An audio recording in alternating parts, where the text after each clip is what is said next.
Baik, selamat siang teman-teman semuanya. Siang.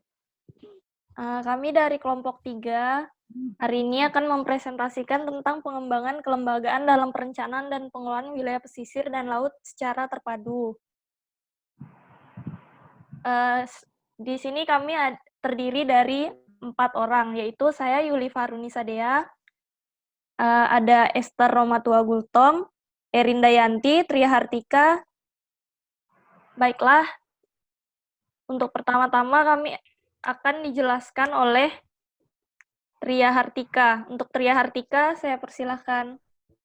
Oh iya, maaf Erin. Baiklah, untuk latar belakang akan saya jelaskan. Secara umum, wilayah pesisir dapat didefinisikan sebagai wilayah pertemuan antara ekosistem darat, ekosistem laut, dan ekosistem udara yang saling bertemu dalam suatu keseimbangan yang rentan, menurut Bitley 2002. Wilayah pesisir memiliki nilai ekonomi tinggi, namun terancam keberlanjutannya. Dengan potensi yang unik dan bernilai ekonomi, maka wilayah pesisir dihadapkan pada ancaman yang tinggi pula. Hendaknya wilayah pesisir ditangani secara khusus agar wilayah ini dapat dikelola secara berkelanjutan. Kemudian, pengelolaan pesisir terpadu atau P2T adalah proses yang dinamis yang berjalan secara terus-menerus dalam keputusan-keputusan yang tentang pemanfaatan, pembangunan, perlindungan wilayah, sumber daya pesisir, dan lautan. Bagian penting dalam pengelolaan terpadu adalah perancangan proses kelembagaan untuk mencapai harmonisasi dalam cara yang dapat diterima secara politis. Selanjutnya, untuk tujuannya yaitu untuk meningkatkan pengembangan kelembagaan dalam perencanaan dan pengelolaan wilayah pesisir dan lautan secara terpadu. Selanjutnya akan dijelaskan oleh rekan saya. Baik, saya Tria Hartika. Di sini saya menyambung penjelasan dari rekan saya tentang kelembagaan memiliki dua pengertian. Yang pertama yaitu kelembagaan sebagai institusi, lembaga atau organisasi berbadan hukum untuk mengelola suatu kegiatan yang memiliki anggota, pendanaan, dan fasilitas. Yang kedua, kelembagaan. Hal ini pelembagaan nilai-nilai atau institutionalization. Jadi dalam pengelolaan sumber daya pesisir dan lautan terpadu, saya di sini mengutip dari jurnal yang mana di DKI, maka kelembagaan sebagai institusi dapat dikembangkan melalui 3 aspek. Yang pertama yaitu peningkatan kapasitas sumber daya manusia yang terlibat di lembaga tersebut. Contohnya peningkatan seperti pengembangan masyarakat, pelatihan, dan seminar. Terus untuk yang kedua yaitu penyediaan sarana dan prasarana untuk mengoperasikan lembaga tersebut. Yang ketiga, penyediaan dana operasional dan pemeliharaan serta pembangunan untuk membiayai kegiatan lembaga tersebut. Di sini ada contoh kelembagaan pengelolaan sumber daya pesisir, di mana ada 2 lembaga, yaitu pertama lembaga koordinasi, yang kedua lembaga sektoral. Jadi untuk lembaga koordinasi ada kantor manajemen lingkungan hidup atau Bapedal, yang kedua ada Ditjen Anggaran, ada Dirjen Bapda, bangunan daerah, yang ketiga ada Pusat Pengembangan dan Penelitian, yang ketiga Oseanologi dan Bapeda. Untuk lembaga sektoral, Departemen Kelautan dan Perikanan, dan yang lain-lain bisa teman-teman baca. Jadi untuk perannya sendiri, saya memberikan contoh seperti untuk kantor manajemen lingkungan hidup atau badan pengelola daerah, perannya yaitu dalam pengelolaan pesisir ini mengkoordinasikan kebijakan pengelolaan lingkungan pesisir dan programnya. Bapedal mengatur proses studi analisis tentang dampak terhadap lingkungan.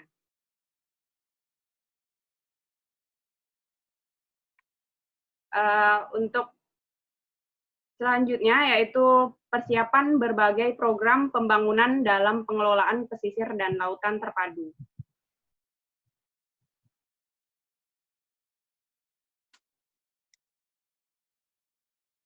Jadi untuk persiapan berbagai program pembangunan dalam pengelolaan pesisir dan lautan terpadu harus didasarkan pada kondisi biofisik, yaitu lingkungan yang terdiri dari komponen biotik dan abiotik yang saling berhubungan. Selanjutnya sosial, ekonomi, dan kelembagaan setempat.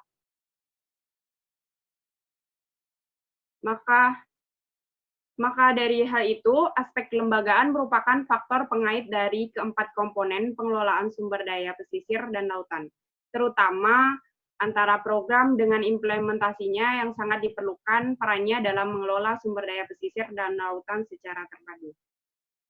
Selanjutnya, yang akan disampaikan oleh rekan saya. Selanjutnya yaitu hasil. Wilayah pesisir memiliki karakteristik dan keunikan serta beragam sumber daya yang khas. Kekhasan ini mengisyaratkan pentingnya pengelolaan wilayah tersebut dikelola dengan pendekatan terpadu bukan pendekatan sektoral.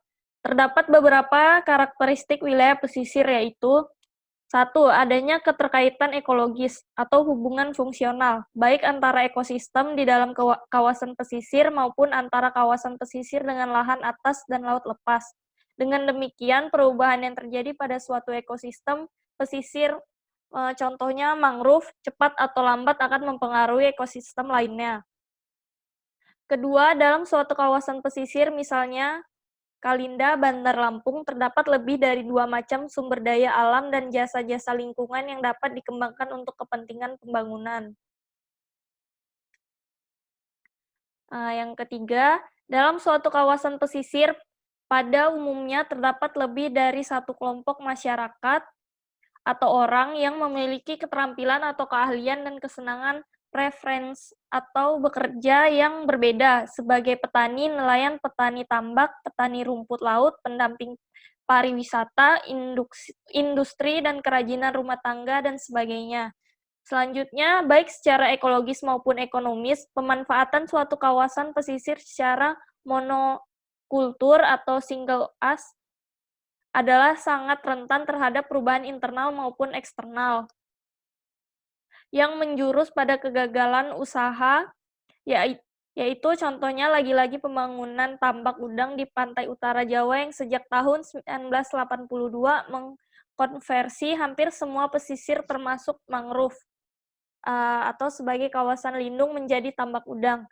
Selanjutnya, kawasan pesisir pada umumnya merupakan sumber daya milik bersama yang dapat dimanfaatkan oleh semua orang. Padahal setiap pengguna sumber daya pesisir biasanya berprinsip memaksimalkan keuntungan, oleh karenanya wajar jika pencemaran, overeksploitasi sumber daya alam, dan konflik pemanfaatan ruang seringkali terjadi di kawasan ini. Selanjutnya akan dijelaskan oleh teman saya. Selanjutnya, perencanaan dan pengelolaan wilayah pesisir secara terpadu. Jadi, pengelolaan sumber daya alam dan jasa lingkungan, pesisir dan laut dilakukan secara menyeluruh, yaitu penilaiannya secara comprehensive assessment, artinya dari berbagai sektor. Dari setiap sektor dinilai, tidak hanya satu sektoral saja. Tujuan dan sasaran kemudian merencanakan serta mengelola segenap kegiatan pemanfaatnya untuk mencapai pembangunan yang optimal dan berkelanjutan. Maka dari itu, terdapat 4 aspek keterpaduan yang harus diwujudkan dalam keterpaduan pengelolaan pesisir secara terpadu, yaitu pertama, keterpaduan wilayah ekologi, kedua, keterpaduan sektor, ketiga, keterpaduan disiplin ilmu, dan keempat, keterpaduan stakeholder. Pada keterpaduan wilayah atau ekologi, di mana secara keruangan dan ekologi wilayah pesisir memiliki keterkaitan antara lahan atas daratan dan laut lepas, sehingga hal ini pesisir merupakan daerah pertemuan antara daratan dan laut. Maka dari itu, penanggulangan pencemaran yang diakibatkan oleh industri, limbah, rumah tangga, dan sedimentasi tidak dapat hanya dilakukan di kawasan pesisir saja, melainkan harus dilakukan mulai dari sumber dampaknya. Maka dari itu, pengelolaan di wilayah ini harus diintegrasikan dengan wilayah daratan dan laut, serta daerah aliran sungai atau DAS menjadi satu kesatuan dan keterpaduan pengelolaan. Yang kedua, keterpaduan sektor. Keterpaduan sektoral meliputi keterpaduan secara horizontal, antar sektor, dan keterpaduan secara vertikal, yaitu dalam satu sektor. Penyusunan tata ruang dan panduan pembangunan di kawasan pesisir dilakukan untuk menghindari benturan antara satu kegiatan dengan kegiatan pembangunan lainnya. Yang ketiga, keterpaduan disiplin ilmu, di mana disiplin ilmu dalam pengelolaan wilayah pesisir ini secara umum yaitu ada ilmu ekologi, oseanografi, keteknikan, ekonomi, hukum, dan sosiologi. Yang keempat, keterpaduan stakeholder. Stakeholder di sini terdiri dari pemerintah, pusat dan daerah, masyarakat pesisir, swasta, investor, dan juga lembaga swadaya masyarakat atau LSM. Penyusunan perencanaan pengelolaan terpadu harus mampu mengakomodir segenap kepentingan pelaku pembangunan sumber daya pesisir dan laut. Oleh karena itu, perencanaan pengelolaan pembangunan harus menggunakan pendekatan dengan dua arah, yaitu pendekatan top-down dan pendekatan bottom-up. Demikian.